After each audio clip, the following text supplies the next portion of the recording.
کے کفر اور ایمان کے فیصلے کرنے کا مجھے اختیار ہے اور نہ قیامت کے بعد جنت اور جہنم کے فیصلے کرنے کا اختیار ہے۔ جنت اور جہنم کس اصول پر ملے گی وہ قرآن نے بیان کر دیا، وہ میں آپ کو بتا سکتا ہوں۔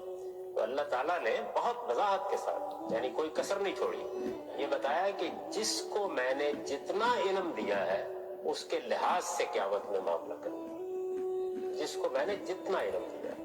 چنانچہ سورہ اعراف میں دیکھیے کیا کہا ہے، نقل کیا ہے یہ کہ قیامت میں کچھ ایسے لوگ بھی ہوں گے جو کھڑے ہو کر یہ کہیں گے کہ ہمیں تو کسی پیغمبر کا پتہ ہی نہیں، اور مزید الفاظ یہ ہیں کہ ہمارے آبا، ہمارے باپ اور ہمارے اجداد اور ہمارے پرانے لوگوں کو بھی کوئی پتہ نہیں، تو پروردگار ہمیں آپ کس لیے پکڑ رہے ہیں؟ تو وہ یہ کہیں گے کہ جو علم میں نے تمہارے اندر ڈال کر بھیجا تھا اس کی بنیاد پر پکڑ رہا ہوں، میں نے کب کسی پیغمبر کا پوچھا؟ یہ میری بات بہت اچھی طرح سن لیجیے۔ السلام علیکم ورحمۃ اللہ وبرکاتہ۔ سنڈے برنچ کی بریکنگ نیوز کے ساتھ حاضر ہے۔ یہ علامہ صاحب تھے۔ عصر حاضر میں اگر کوئی پڑھا لکھا ہے تو یہ شخص ہے۔ آپ اس کے مسلک پہ نہ جائیں، کون سا مسلک ہے کیا نہیں، لیکن پڑھا لکھا بندہ ہے۔ اچھا جی، بات کر لیتے۔ خان صاحب نے خط لکھ دیا ہے چیف جسٹس کو، لیکن جو ہوا بنائی ہوئی تھی وہ یہ ہم نے اور آپ لوگوں نے بنائی تھی، ان کا پروگرام پہلے نہیں تھا۔ قاضی کو لکھیں گے کہ تو ایکسٹینشن لے رہا کہ نہیں لے رہا، تو وغیرہ وغیرہ۔ بس سادہ سی بات پوچھی، اتنا اس میں نہیں ہے۔ اگر خان نے وہ بات کی تو پھر رؤوف حسن نے ڈنڈی مار دی، یہی ایک ایجنٹ ہے جی میں۔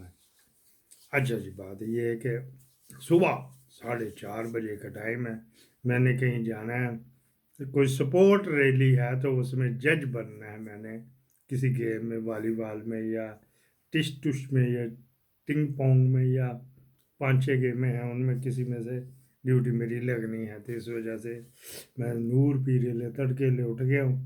ابھی میں نے پوچھا تھا یار بارش ہو رہی تو پروگرام چھوڑو، کینسل کر دیا تھا۔ پھر میرے خیال 15-20 سیکنڈ میں نے کہا یار یہ بارش ہمیں کیا کہتے، ساری زندگی تجھے بارش میں کسی نے کچھ بھی نہیں کہا، تو اب تو بارش سے ڈر گیا ہے۔ پھر بنا لیا، پھر میں نے کہا چلو یار چلتے ہیں، ادھر ویلے بیٹھ کے تو پونڈیاں ہی کرنی ہیں، جا کے مصروف تو رہیں گے نا۔ اچھا جی، آپ کو یہ سنا دیتے ہیں ایک بڑا ودیع جو کسی نے کہا تھا۔ سکندر اعظم فتح کے بعد یونان گیا، وہاں ایک آدمی دنیا سے بے خبر سو رہا تھا۔ سکندر نے اسے لات مار کر جگایا اور کہا تو بے خبر سو رہا ہے، میں نے اس شہر کو فتح کر لیا ہے۔ اس نے سکندر اعظم کی طرف دیکھا اور کہا شہر فتح کرنا بادشاہ کا کام ہے اور لات مارنا گدھے کا کام ہے، کیا کوئی انسان دنیا میں نہیں رہا؟ بادشاہت ایک گدھے کو مل گئی ہے، ووٹ دینے سے پہلے سوچنا ضرور، ورنہ بادشاہت کسی گدھے کو مل گئی تو 5 سال لاتے ہی کھاؤ گے۔ یہ آج الیکشن کے حوالے سے ہے۔ اچھا جی، وہ پھر ہم اگلے تڑکے میں بات کر لیں گے، آج کیا کیا ہوئی، کل باتیں کیا کیا نہ ہوئی۔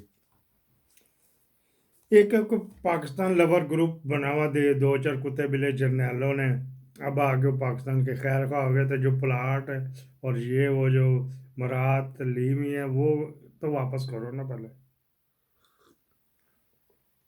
اچھا جی، بات کر لیتے۔ انہوں نے خان صاحب سے رابطہ کیا،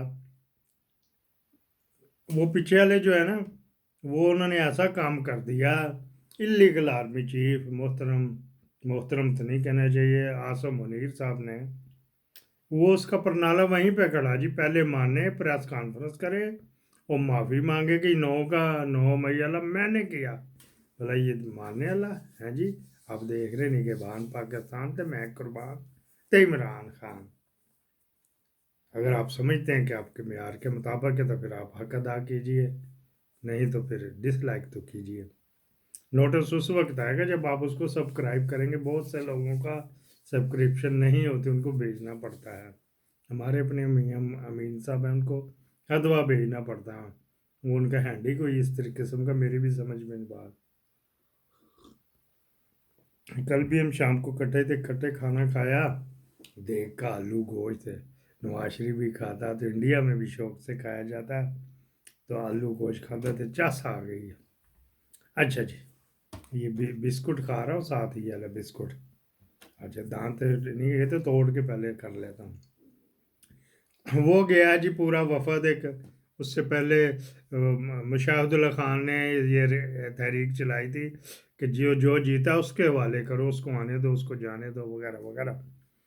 پھر وہ بھی اس وفد میں شامل تھا، لیکن یہ روٹین کی نہیں بیٹھ گئی تو ان کے کہنے پہ پھر وہ دیواریں، جج کی کیا اوقات ہے، جو سیشن جج ہوتا ہے اس نے کہا میں ادھر بیٹھا ہوں، یہ اس کو گراؤ تو وہ ہوگا۔ آپ کا ذہن مان گیا تھا، بھلا ماننا تھا، میری پہنا ماننا تھا۔ وہ یہی وفد گیا تھا، انہوں نے کہا یہ اس طرح تو ظلم آپ کر رہے ہیں، تو یہ بالکل اس طرح تو گوانتانامو بے بھی نہیں ہوتا۔ انہوں نے جا کے پھر کہا تھا، پھر گوانتانامو بے کی بات یہاں سے نکلی تھی بات۔ آنے کا جو میں نے پہلے مجھے بتاؤ ان کے پاس کیا ہے، سو پہلے 9 مئی کا تو میں نے ماننا نہیں، آپ کر لو انکوائری، جج اچھے والے اچھی شہرت کے عمل ججوں کے اوپر، حاضر سربت ججوں کے اوپر کریں، اور پھر جناب علی وہ CCTV بھی لائیں، تو میں قصوروار تو مجھے سزا دیں، میں نے کب نہ کیا، لیکن آپ کہہ رہے ہیں میں نے جو کیا نہیں تو وہ بھی مان لو، وہ نہیں ماننا، یہاں سے پھر تسلسل ہمیشہ یہاں سے ٹوٹ جاتا ہے۔ اچھا جی، وہ یہ آ رہا ہے، وہ آ رہا ہے، سعودی وفد آ رہا ہے۔ سعودی وفد آنے سے ایک دن پہلے سعودی کے 2 وفد آئے تھے، ایک تو وہ آیا تھا نا، وہ جس نے اس کی بریکنگ نیوز میں دوں گا، سعود الفیصل الفلانا ولد ٹمکانا، وہ آیا تھا جو فارن منسٹر تھا، تو اس کے بعد ڈیفنس منسٹر آیا تھا جس کی میں نے وہ بھی بریکنگ نیوز یہ آنی ہے تو وہ دے دی تھی، جو ہمارا علاقہ خرید رہے ہیں، چارہ تو ادھر اتار رہے ہیں نا سینٹرل پنجاب میں اگار۔ اچھا جی، پھر کیا بات ہوئی جی، وہ جا کے انہوں نے ٹکن کو کہا کہ بھائی وہ کہہ رہا ہے یہ کر لو، ٹکن تو کا چاٹے تو کس طرح چاٹے، ٹکن کو یہ ڈر 7.5 لاکھ جو بندہ، انہی میں سے مجھے کوئی اندرا گاندھی والا کام، انور سادات والا نہ ہو جائے، وغیرہ وغیرہ۔ پھر بات رک گئی، پھر اس کے علاوہ گزارا نہیں تھا، یہ تقریباً 3 یا 4 دنوں میں یہ گڑبڑ گھوٹالا ہوا، قبلو ہوا۔ پھر انہوں نے کہا جی اچھا اس کے یار کو بلاؤ، حالانکہ میں اس کو بڑی دفعہ کہا کہ اس کو وہ تیرا یار نہیں ہے، جس نے مریم کو ٹیلی فون قید میں دے دیا وہ تیرا یار نہیں ہے۔